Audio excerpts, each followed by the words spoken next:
சத்தியத்தையும் அறிவீர்கள், சத்தியம் உங்களை விடுதலையாக்கும்.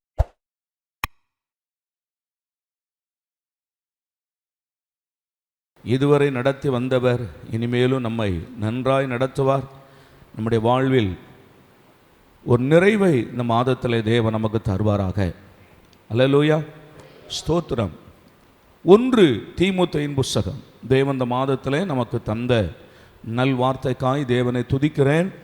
1 தீமோத்தேயின் புஸ்தகம் 6ஆம் அதிகாரம் 17வது வசனத்தை நம்ம எல்லாரும் சேர்ந்து வாசிக்கலாம். 1 தீமோத்தேயின் புஸ்தகம் 6ஆம் அதிகாரம் 17வது வசனத்தை நம்ம எல்லாரும் சேர்ந்து வாசிக்கலாம்.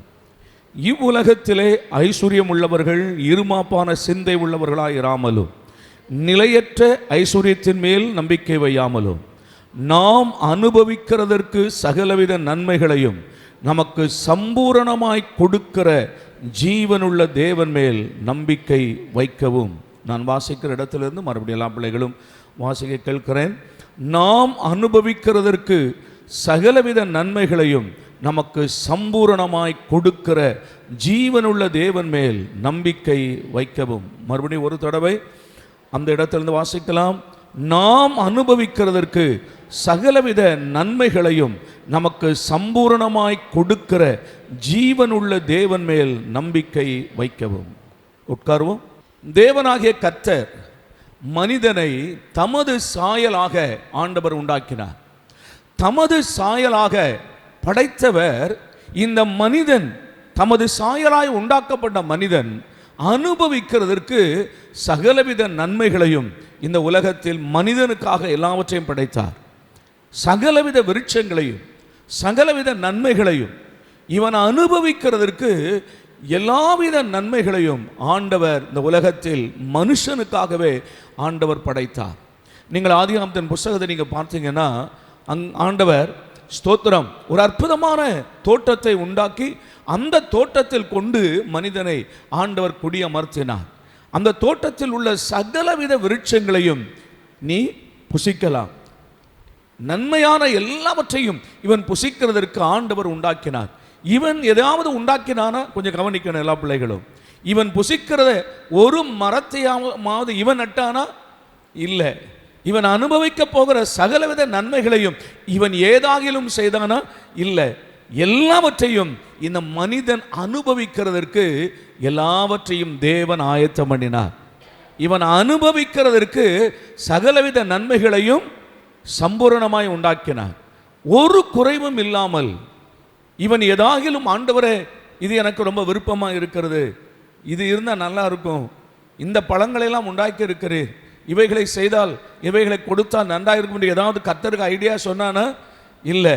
எல்லாவற்றையும் இவன் அனுபவிக்கிறதற்கு சகலவித நன்மைகளையும் சம்பூரணமாய் உண்டாக்கினார். அந்த வசனத்தை நான் வாசிக்கிற இடத்துலேருந்து நீங்கள் அண்டர்லைன் பண்ணிக்கிடுங்க, கோடு போடுங்க. அந்த 1 தீமோத்தேயு 6ஆம் அதிகாரம் 17வது வசனத்தை கவனிங்க. நான் வாசிக்கிற வசனம் பழைய ஏற்பாட்டில் இருந்தால புதிய ஏற்பாட்டிலிருந்து அப்போஸ்தலனாகிய பவுல் எழுதுகிறார். 17ஆம் வசனம் பாருங்க. நாம் அனுபவிக்கிறதற்கு சகலவித நன்மைகளையும் நமக்கு சம்பூரணமாய் கொடுக்கிற ஜீவனுள்ள தேவன் மேல் நம்பிக்கை வையுங்கள். ஆமென் சொல்லுங்க. சகலவித நன்மைகளையும் நாம் அனுபவிக்கிறதற்கு, சொல்லுங்க, நாம் அனுபவிக்கிறதற்கு சகலவித நன்மைகளையும் நமக்கு சம்பூரணமாய் கொடுக்கிற ஜீவனுள்ள தேவன் பேரில் நம்பிக்கை வையுங்கள். நான் சொல்லுகிற 1ஆம் தேதி கால வேளையில் அந்த ஜீவனுள்ள தேவன் மேல் நம்பிக்கை வையுங்கள். நாம் அனுபவிக்கிறதற்கு சகலவித நன்மைகளையும் நமக்கு சம்பூரணமாய் தருவார். நீங்கள் அனுபவிக்கிறதற்கு சகலவித நன்மைகளையும் உங்களுக்கு சம்பூரணமாய் தருகிற தேவன். ஆமென். நான் ஒன்றையும் அனுபவியாமல் போகிறேனோ, ஒன்றையும் அனுபவிக்க மாட்டேனோ என்று சொல்ல வேண்டாம், சொல்லக்கூடாது. வேதம் சொல்லுகிறது நாம் அனுபவிக்கிறதற்கு சகலவித நன்மைகளையும் நமக்கு சம்பூரணமாய் கொடுக்கிற ஜீவனுள்ள தேவன் பேரில் என்ன வைங்க? சொல்லுங்க, நம்பிக்கை வையுங்க. ஆமென். நம்பிக்கை வையுங்கள். நீங்கள் தேவன் நமக்கு எவைகளெல்லாம் நாம் அனுபவிக்கிறதற்கு தேவன் உண்டாக்கினாரோ அவைகள் எல்லாம் அனுபவிக்கிறதற்கு ஆண்டவர் 6வது மாதத்தின் முதல் தேதியில வாக்கு பண்ணுகிறார். ஆண்டவருக்கு ஸ்தோத்திரம். ஆனால் சிலருடைய அந்த பக்தியினால என்ன சொல்லுவாங்க அப்படின்னு சொன்னா, பூமியில வாழும் காலத்துல ஒன்றையும் அனுபவிக்க கூடாது அப்படிமாங்க. ஸ்தோத்திரம். பூமியில் வாழ்கிற காலத்துல ஒன்றையும் அனுபவிக்க கூடாது. எல்லாவற்றையும் எங்க தான் அனுபவிக்கணும்? பரலோகத்துல தான் அனுபவிக்கணும். அங்கதான் எல்லாரும் எல்லாவற்றையும் அனுபவிக்கிறது, அங்கதான் அனுபவிக்கணும் என்று சொல்லுவார்கள். ஆனால் பரிசுத்த வேதம் சொல்லுகிறது அப்படி அல்ல. இந்த பூமியில் வாழுகிற காலத்திலேயே நாம் அனுபவிக்கிறதற்கு சகலவித நன்மைகளையும் நமக்கு சம்பூரணமாய் கொடுக்கிற ஜீவனுள்ள தேவன். ஹல்லேலூயா. இத்தனை பேர் விசுவாசிக்கிறீங்க? நீ விசுவாசித்தால்தான், அந்த நம்பிக்கை அவர் மேல் வைத்தால்தான் இந்த வசனம் நம்முடைய வாழ்க்கையில் அதுக்கிறியே செய்யும். ஆண்டவருக்கு ஸ்தோத்திரம். நான் கொஞ்சம் விவரிக்கிறேன், கொஞ்சம் கவனிங்க. பூமியில் எல்லாவற்றையும் அனுபவிக்கிறவர்களும் பரலோகத்தில் அனுபவிக்க ஒன்றும் இருக்காது என்று சொல்லுவாங்க. பூமியில் எல்லாவற்றையும் நீங்கள் அனுபவிக்கிறீங்கன்னா பரலோகத்தில் அனுபவிக்கிறதுக்கு ஒன்றுமே இருக்காது அப்படின்னு சொல்லுவாங்க பாருங்க. ஆண்டவருக்கு ஸ்தோத்திரம்.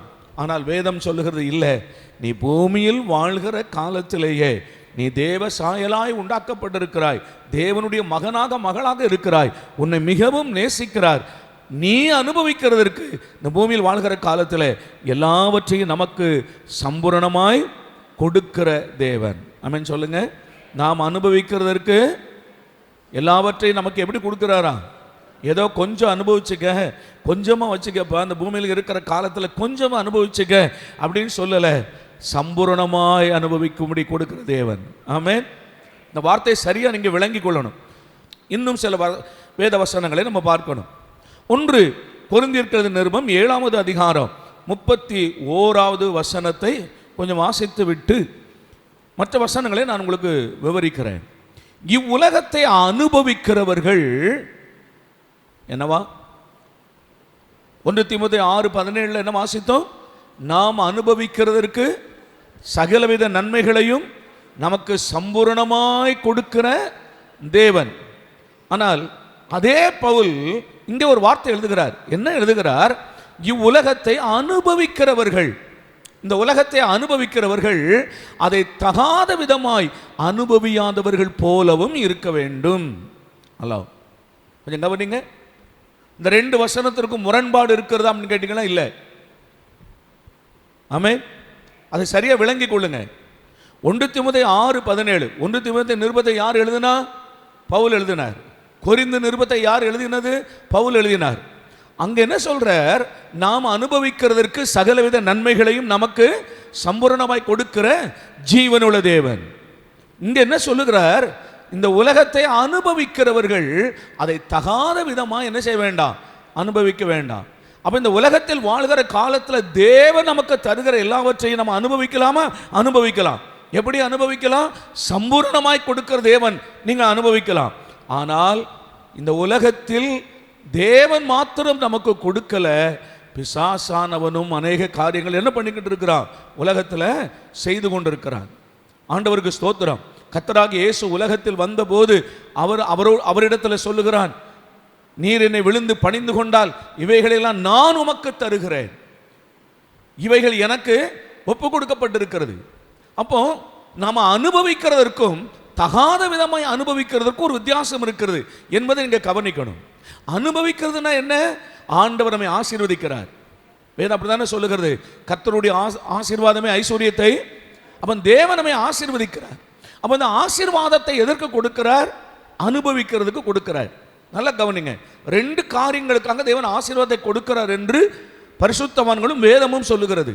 தேவனுடைய ஆசீர்வாதம், தேவனுடைய ஐஸ்வர்யங்கள் தேவன் நமக்கு எதற்கு தருகிறார்? 1, நீங்களும் உங்கள் பிள்ளைகளும் அனுபவிக்கிறதற்கு. 2, தேவனுடைய ராஜ்யம் கட்டப்படுகிறதற்கு. இந்த 2 காரியங்களுக்காக தேவன் நம்மை ஆசீர்வதிக்கிறாராம். இல்லையா சொல்லுங்க. அப்ப நாம் எல்லாவற்றையும் அனுபவிக்கலாம், ஆனால் தகாத விதமாய் அனுபவிக்க கூடாது. நீங்க விளங்கிக் கொள்ற மாதிரி சொல்றேன். ஆண்டவர் நமக்கு கொடுக்கிற ஆசீர்வாதத்திலிருந்து நல்ல உடைகளை உடுக்கலாம். இது அனுபவிக்கிறது தானே. நல்ல உடைகளை ராஜகுமாரர் குமாரத்தைகள் போல நீங்கள் உடுக்கலாம், தவறல்ல. ஆனால் ஆபாசமாய் உடுக்காதீர்கள். விளங்குச்சா உங்களுக்கு? அப்ப நீங்க எல்லாவற்றையும் அனுபவிக்கலாம், தகாத விதமா என்ன செய்யாதீங்க? அனுபவிக்காதீர்கள். நல்லா சாப்பிடுங்க, நல்ல உணவு அருந்துங்க, நல்லா சாப்பிடுங்க. ஆனால் மதுபானத்தோடு அதை செய்யாதீங்க. நல்லா சாப்பிடுங்க, பிரியாணியை சாப்பிடுங்க, மட்டனை வறுத்து வச்சு நல்லா சாப்பிடுங்க, அனுபவிங்க. பைபிள் சொல்லுது அனுபவிங்க. ஆனால் தகாத விதமாய் அனுபவியாதே. ஆமென் சொல்லுங்களேன். அல்லேலூயா. இப்போ கர்த்தர் நல்ல மொபைல்களை தந்திருக்கிறார். அதன் மூலமாய் சுவிசேஷம் பரவுகிறது, நல்ல செய்திகள் போகிறது, மற்றவங்களை தொடர்பு கொள்கிறதற்கு ரொம்ப வசதியாக இருக்கிறது, எல்லாம் நன்மையாக இருக்கிறது. ஆனால் அதை தகாத விதமாய் அனுபவியாதே. நான் சொல்றவங்களுக்கு விளங்கும் நினைக்கிறேன். அப்போ கர்த்தர் நம்மை அனுபவிக்கிறதற்கு எல்லாவற்றையும் தருகிறார். ஆனால் உலகத்தை எப்படி அனுபவிக்காத?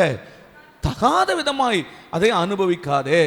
ஆனால் கர்த்தர் சொல்லுகிறார், இந்த உலகத்தில் வாழும் காலத்தில் நீங்கள் என்னுடைய பிள்ளைகள், என்னால் உண்டாக்கப்பட்ட எல்லாவற்றையும் நீங்கள் அனுபவிக்கிறதற்காக சம்பூரணமாய் நான் உங்களுக்கு கொடுக்கிறேன். நீங்கள் அனுபவிக்கிறதற்காக. இது நீங்கள் விளங்கிக் கொள்ளணும்.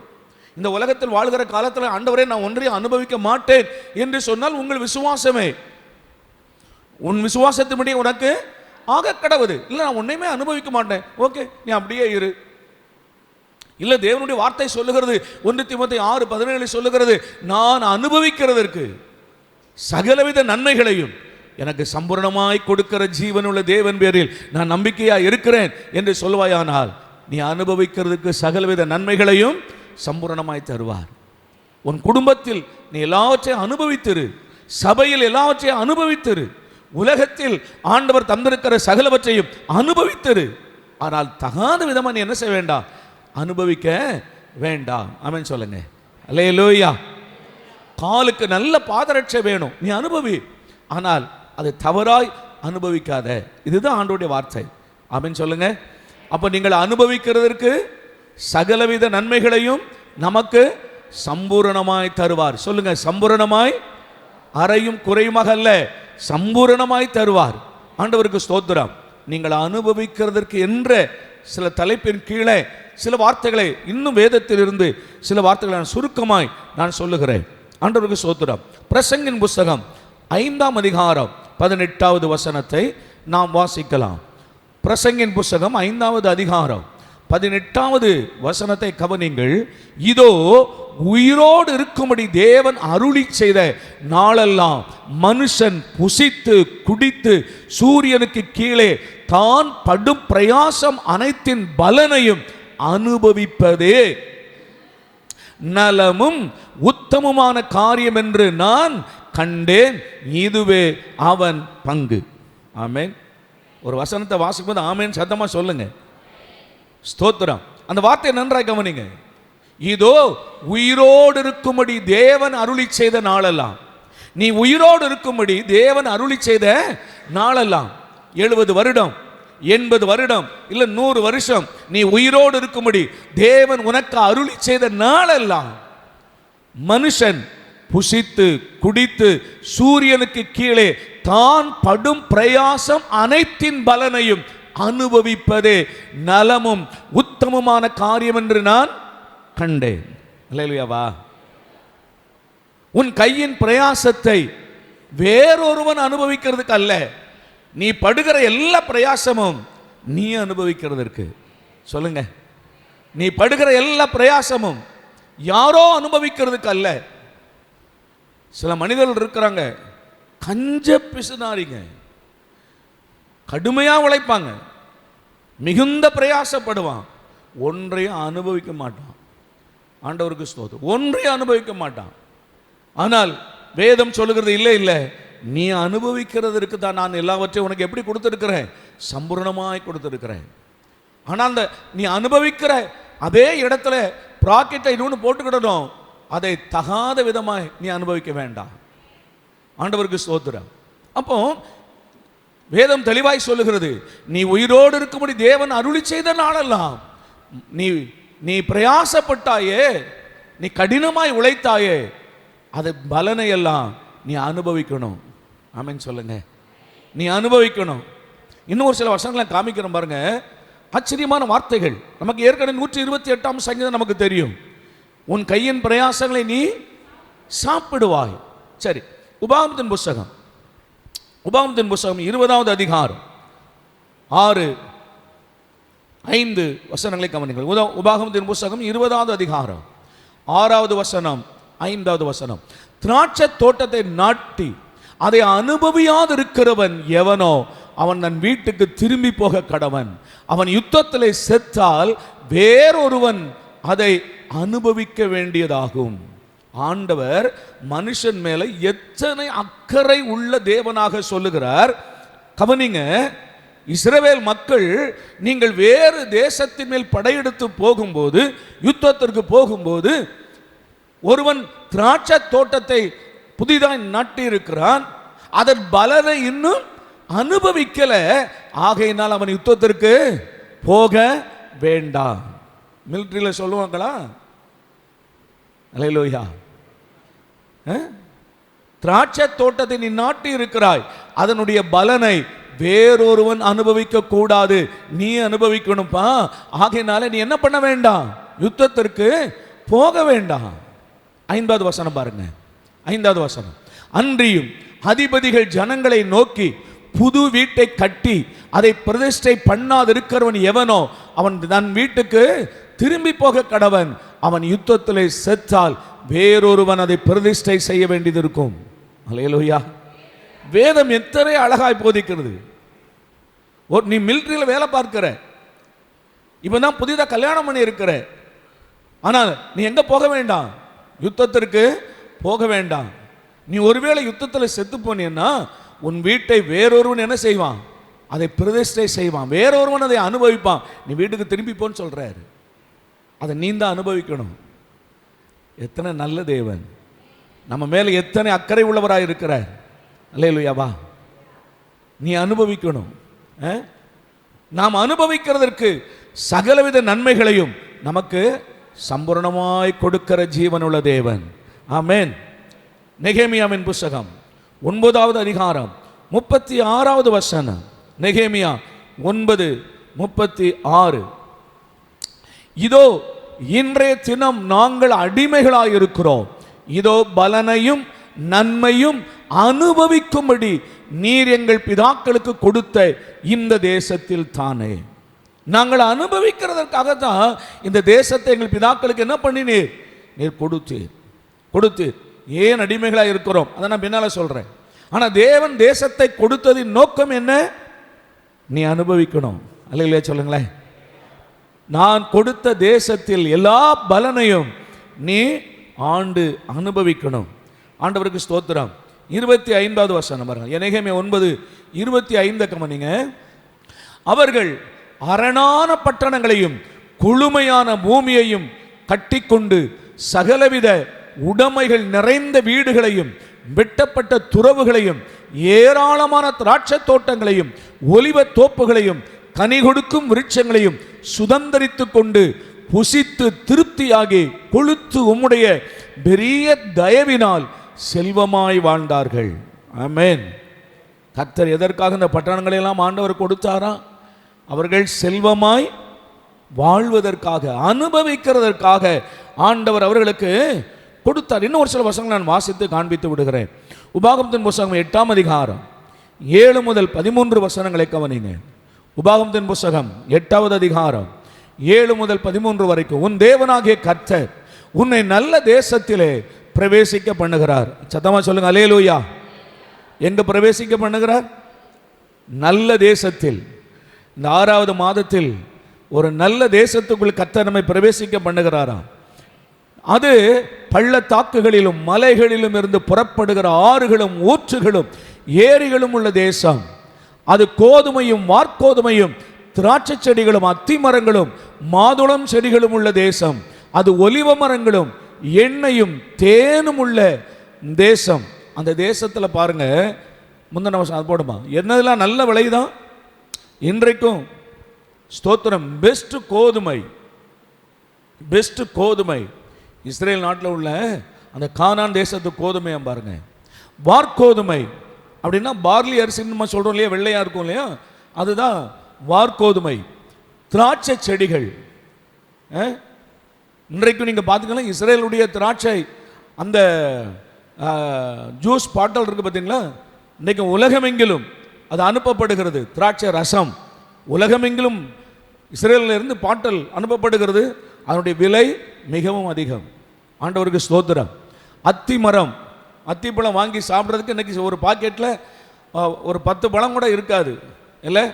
அது விலையை பார்த்தீங்கன்னா அத்தனை உயர்வாக இருக்கிறது. ஆனால் வீட்டுக்கு வீடு என்ன இருக்குமாங்க, அந்த பெரிய அத்திப்பழம் அவ்வளோ மருத்துவ குணம் உள்ளது, ஆரோக்கியமானது. அப்போ அந்த ஜனங்கள் எல்லாரும் ஏன் இவ்வளோ ஆரோக்கியமாக இருந்தார்கள் என்றால் ஆண்டவர் கொடுத்த உணவே அப்படிப்பட்டதான உணவாக அந்த ஜனங்களுக்கு ஆண்டவர் தந்தார். அவ்வளோ ஒரு செழிப்பை ஆண்டவர் கொடுத்தாரு. மாதிரி மாதுளம் பழங்கள், அங்கே இருக்கிற மாதுளம் பழம் பார்த்தீங்கன்னா அவ்வளோ பெருசு, இரத்த கலரில் இருக்கும். ஆண்டவருக்கு ஸ்தோத்திரம். ஒலிவ மரம், இன்றைக்கும் ஒலிவ எண்ணெய்கள் உலகமெங்கிலும் அங்கிருந்து ஏற்றுமதி செய்யப்படுகிறது. ஒலிவ எண்ணெய்கள் மிகவும் மருத்துவ குணம் உள்ளது. இன்றைக்கி நாம் மெடிக்கலில் போய் ஒரு சின்ன பாட்டில் ஒரு 50 மில்லி பாட்டில் வாங்கணும்னா அவ்வளோ காசு போட்டு வாங்குகிறோம். மருந்து மாதிரி இன்றைக்கி விலை நம்ம இங்கே வாங்குகிறோம். அதுவும் ஒரிஜினலான்னு தெரியாது. இல்லையாவா? அங்கே பாலும் தேனும் எண்ணெயும் எல்லாம் வழிந்து ஓடுகிறதாம் பாருங்க. அப்படிப்பட்ட தேசத்தை நான் உனக்கு தந்தேன். எதற்கு? நீ அனுபவிக்கிறதுக்காக. அல்லேலூயா, ஸ்தோத்திரம். இன்னும் ஒரு சில வசனங்கள். 32ஆம் அதிகாரம் உபாகமம் 32, 13, 14. உபாகமத்தின் புத்தகம் 32ஆம் அதிகாரம் 13, 14. பூமியில் உள்ள உயர்ந்த ஸ்தானங்களில் அவனை ஏறி வர பண்ணினார். வயலின் விளைவையும் பலனையும் அவனுக்கு புசிக்க கொடுத்தார். கண்மலையில் உள்ள தேனையும் கற்பாறையிலிருந்து வடியும் எண்ணெயையும் அவன் உண்ணும்படி செய்தார். எல்லாவற்றையும் நீங்களும் நானும் அனுபவிக்கிறதற்கு சம்பரணமாய் ஆண்டவர் கொடுக்கிறார். ஆமென். கடைசியாக ஒரு சில வார்த்தைகளை நான் சொல்லிவிடுகிறேன். எல்லாவற்றையும் நீ அனுபவிக்கணும். ஆண்டவர் நீ அனுபவிக்கிறதற்கு அப்படியே கொஞ்சம் அந்த கஞ்சன் மாதிரி கொடுக்கல, சம்பூரணமாய் கொடுக்கிறார். ஏனென்றால் அவர் பரிபூரணத்தின் தேவன், ஐஸ்வர்ய சம்பன்னர். நேற்று பைபிள் ஸ்டடியில் சொன்னேன் இல்லையா, ஐஸ்வர்ய சம்பன்னர். ஐஸ்வர்ய சம்பன்னர் என்றால் என்ன அர்த்தமா? ஐஸ்வர்யம் அளவுக்கு மிஞ்சி அவரிடத்தில் கொட்டி கிடக்கிறது. ஐஸ்வர்ய சம்பூரணமாய் கொடுக்கிற தேவன். இந்த இஸ்ரவேல் மக்கள் ஏன் அனுபவிக்கலை சில காரியங்களில்? ஏன் அந்த தேசத்தை அவங்க இழந்து போக வேண்டியது வந்தது? வேறொருவன் அனுபவிக்கிறதற்கு ஏன் இவர்கள் விட்டு விட்டு நாடு கடத்தப்பட்டார்கள்? ஏன் பாபிலோனுக்கு அடிமைகளாய் கொண்டு போகப்பட்டார்கள்? ஏன் இவர்களால் இவ்வளவு கொழுமையும் செழிப்புமாய் இருந்த மக்கள் சாலமோன் ராஜா காலத்தில் இவர்கள் எப்படி வாழ்ந்தார்கள்? ஒரே ஒரு வசனத்தின் ஆதாரம் 1 ராஜாக்கள் 4ஆம் அதிகாரம் 20வது வசனம். 1 ராஜாக்கள் 4ஆம் அதிகாரம் 20வது வசனத்தை கவனிங்கள். யூதாவும் இஸ்ரவேலும், அந்த தேசம் 2ஆய் பிரிகிறதுக்கு முன்னால யூதாவும் இஸ்ரவேலும் கடற்கரை மணலத்தனை ஏராளமாக இருந்து புசித்து குடித்து மகிழ்ந்து கொண்டிருந்தார்கள். சத்தம் ஆமென் சொல்லுங்க. அல்லேலூயா. ஐயா, தேவனுடைய பூரண விருப்பம் இதுதான். தேவனுடைய பூரண விருப்பம் இதுதான். புசித்து குடித்து மகிழ்ந்து கொண்டிருந்தார்கள். ஆனால் ஏன் இவர்கள் அதை அனுபவியாதபடி துரத்தப்பட்டார்கள்? இத்தனை வளமான தேசத்திலிருந்து தூக்கி எறியப்பட்டார்கள் என்பதை மாத்திரம் ஒரு சில வசனங்களை நான் உங்களுக்கு காண்பிக்கிறேன். ஆண்டவருக்கு ஸ்தோத்திரம். உபாகமத்தின் புத்தகம் 8வது அதிகாரம் 12 முதல் 20 வரைக்கும் குறித்துக் கொள்ளுங்கள். உபாகமத்தின் புத்தகம் 8வது அதிகாரம் 12 முதல் 20 வரைக்கும். 1, நீ புசித்து திருப்தியாகி நல்ல வீடுகளை கட்டி அவைகளில் குடியிருக்கும் போதும், உன் ஆடு மாடுகள் திரட்சியாகி உனக்கு வெள்ளியும் பொன்னும் பெருகி உனக்கு உண்டானவைகளெல்லாம் வர்த்திக்கும் போதும், உன் இருதயம் மேட்டிமையாகாமலும், உன்னை அடிமைத்தன வீடாக எகிப்திலிருந்து புறப்பட பண்ணினவரும், உன்னுடைய பின் நாட்களில் உனக்கு நன்மை செய்யும் பொருட்டு உன்னை சிறுமைப்படுத்தி உன்னை சோதித்து கொள்ளிவாய் சர்ப்பங்களும் தேள்களும் தண்ணீர் இல்லாத வறட்சியும் உள்ள பயங்கரமான பெரிய வனாந்தர வழியாய் உன்னை அழைத்து வந்தவரும், உனக்காக பாறையான கண்மலையிலிருந்து தண்ணீரை புறப்பட பண்ணினவரும், உன் பிதாக்கள் அறியாத மன்னாவினால் வனாந்தரத்திலே உன்னை போஷித்தவருமான உன் தேவனாகிய கர்த்தரை நீ மறவாமலும். தொடர்ந்து நீங்க வாசித்து பாருங்க. தொடர்ந்து நீங்க 20 வரைக்கும் வாசிக்க நமக்கு டைம் இல்லை. தொடர்ந்து நீங்க வாசித்து பாருங்க. இந்த ஜனங்களுடைய மன மேட்டிமை, தேவனை மறந்தார்கள். எல்லாம் என் திறமையினால நான் உண்டாக்கினேன் என்றார்கள். விக்கிரக ஆராதனை செய்தார்கள். நேற்று பைபிள் ஸ்டடியில சொன்னேன் இல்லையா, மனாசே அத்தனை விக்கிரக ஆராதனை செய்தார்கள். கீழ்ப்படியாமல் போனார்கள், முரட்டாட்டம் பண்ணினார்கள். ஆண்டவருடைய ஆசீர்வாதத்தினாலே செழித்திருந்த இவர்களுக்கு என்ன உண்டாயிற்றான்? மன மேட்டிமை, அகங்காரம். எல்லாம் நான் சம்பாதித்தேன், என்னால் வந்தது. அல்லேலூயாவா? இப்போ சொல்லுங்க, இந்த உலகத்தை நீங்கள் அனுபவிக்கிறவர்கள் அதை எப்படி அனுபவிக்க வேண்டாம்? தகாத விதமாய் அனுபவிக்க வேண்டாம். நீ அனுபவிக்கிறதுக்கு தேவன் எப்படி கொடுக்கிறார்? சம்பூரணமாய் கொடுக்கிறார். நீ எல்லாவற்றையும் அனுபவி, உனக்கு நான் தருகிறேங்கிறார். ஆனால் உனக்குள்ள எது வரக்கூடாது? மேட்டிமை. ஆமென் சொல்லுங்க. சைக்கிளில் போகிற உன்னை ஆண்டவர் நல்ல வாகனத்தில் ஆண்டவர் அனுப்புவார். நீ நல்ல வாகனத்தை உனக்கு தருகிற தேவன்.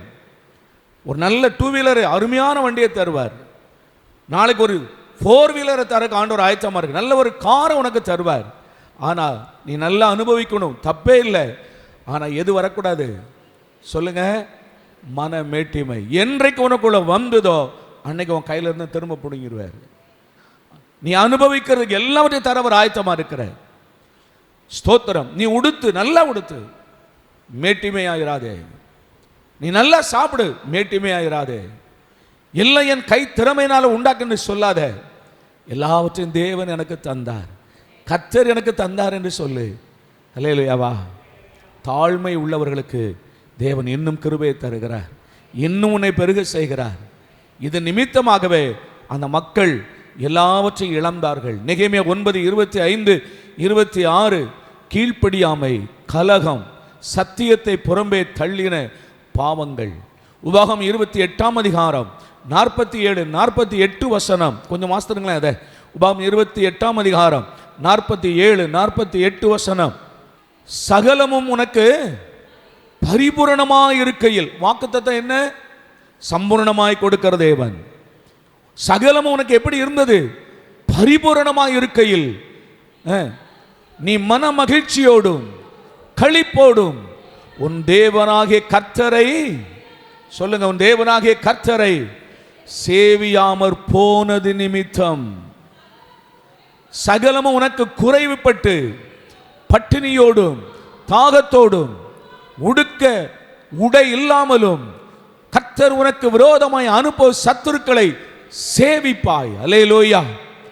நீ அனுபவிக்கிறதுக்கு சம்பூரணமாய் தருகிற தேவன். எல்லாவற்றையும் நீ புசித்து குடித்து மனமகிழ்ச்சியாக இருக்க கொடுக்கிற தேவன்.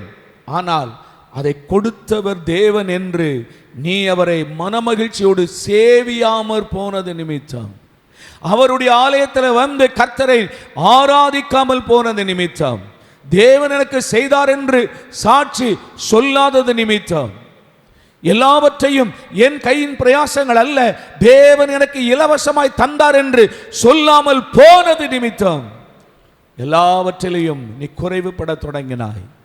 எல்லாவற்றையும் திரும்ப ஆண்டவர் எடுத்துக்கொண்டார். உன்னை சிறைக்கு ஆண்டவர் உன்னை அனுப்பினார். இஸ்ரவேலே, நீ மனம் திரும்பு. இஸ்ரவேலே, தெரிந்து கொள்ளப்பட்ட ஜனமே, நீ பாக்கியவான். கர்த்தருடைய பிள்ளையாக இருக்கிற நீ பாக்கியவான். நீ அனுபவிக்கிறதற்கு சகலவித நன்மைகளையும் உனக்கு சம்பூரணமாய் கொடுக்கிறார். அல்லேலூயா! இன்னும் தேவன் உன்னை ஆசீர்வதிப்பார். இப்பொழுது இருக்கிறதை பார்க்கிலும் 1000 மடங்கு தேவன் உன்னை விருத்தி அடைய செய்வார், உன்னை வர்த்திக்க பண்ணுவார். நீ சகலவித நன்மைகளை சம்பூரணமாய் அனுபவிக்கும்படி செய்வார். நான் கந்தையும் ஏழை கோலமாய் இருக்க வேண்டுமா? இல்லை. நீ ஐஸ்வர்யன் ஆகும்படி அவர் சிலுவையிலே தரித்திரமானார். நீ வாழ்ந்து சுகமாய் இருக்கும்படி கர்த்தர் விரும்புகிறார். நீ அனுபவிக்க வேண்டும் என்று விரும்புகிறார். ஆனால் அதை தகாத விதமாய் அனுபவியாதே. உன் தேவனாகிய கர்த்தர் உன்னை அனுபவிக்கிறதுக்கு சகலவற்றையும் தந்தாரே, அவரை மறந்து விடாதே. நீ நன்றாய் இருக்கிற காலத்தில் அவரை சேவியாமல், அவருக்கு ஆராதனை செய்யாமல் உனக்கு கோடி கோடியாய் தர விரும்புகிறார். இப்பொழுது இருக்கிறதை பார்க்கலாம் 1000 மடங்கு உன்னை உயர்த்த விரும்புகிறார். ஆனால் தாழ்மையில் நினைத்தவரை ஒரு நாளும் மறவாமல், அவருடைய ஆராதனை அசட்டை பண்ணாமல், ஆலயத்தை புறம்பாக்காமல், சத்தியத்தை தள்ளி போடாமல், மேட்டிமையாயிராமல், மனத்தாழ்மை உள்ளவனாக எல்லாவற்றையும் எனக்கு தந்தவர் கர்த்தர் என்று அந்த நன்றி உணர்வோடு கூட இரு. 1 தீமோத்தேயு 6:17 உன் வாழ்க்கையில் என்னென்றைக்கும் நிறைவேறும். நாம் அனுபவிக்கும்படி சகலவித நன்மைகளையும் நமக்கு சம்பூரணமாய் கொடுக்கிற ஜீவனுள்ள தேவன் பேரில் நம்பிக்கையாயிரு. இதை பார்க்கலாம் இன்னும் 1000 மடங்கு கர்த்தர் உன்னை ஆசீர்வதிப்பார். God bless you. எழும்பி நிற்கலாம். தாழ்மையில் இருந்த என்னை தயவாய் நினைத்து உயர்ந்த ஸ்தானத்தில் என்னை உயர்த்தி வைத்தீர். உம்முடைய இரக்கங்களுக்காய் ஸ்தோத்திரம். ஆண்டவரே, எனக்காகத்தான் நீர் எல்லாவற்றையும் உண்டாக்கினீர். மனிதனை உண்டாக்கும் முன்பு மனிதன் அனுபவிக்கிறதற்கு சகலவித நன்மைகளையும் சம்பூரணமாய் உண்டாக்கின தேவன். கர்த்தருடைய பிள்ளையே, அந்த உணர்வோடு நான் என்றைக்கும் தேவனுடைய மகன், தேவனுடைய மகள். என்னுடைய பிரயாசங்கள் அல்ல, அதை சம்பாதிக்கிறதுக்கு ஆண்டவரை எனக்கு பலன் தந்தார். அவர் என்னை ஆசீர்வதித்தார். அதை நான் அனுபவிக்கிறேன். அவருக்கு நான் நன்றி உள்ளவனாய் இருக்கிறேன் என்று உன் கடைசி மூச்சு வரைக்கும் நீ அப்படி உண்மை உள்ளவனாய் இரு. கர்த்தர் இதை பார்க்கிலும் இன்னும் மென்மேலும் உன்னை உயர்ந்த ஸ்தானத்திலே கர்த்தர் உன்னை உயர்த்தி வைக்கிறதற்கு போதுமானவராய் இருக்கிறார். சர்வ வல்லமையுள்ள தேவனே, எங்கள் பரலோக பிதாவே, இந்த 6வது மாதத்தின் முதல் நாளிலே நீர் எங்களுக்கு தந்த உம்முடைய நல் வார்த்தைக்காய் ஸ்தோத்திரம். அவைகளில் ஒன்றும் தரையிலே விழுவதில்லை. தேவனுடைய பாதத்தில் பணிகிறோம் ஆண்டவரே. இந்த மாதம் மாத்திரம் அல்ல, உலகத்தில் வாழும் சகல நாட்களிலும் நாம் அனுபவிக்கிறதற்கு சம்பூரணமாய் உம்முடைய பிள்ளைகளுக்கு தருவீராக, எங்களுக்கு தருவீராக. இப்பொழுதும் ஆண்டவரே, செலுத்தப்பட காணிக்கை ஆசீர்வதியும்.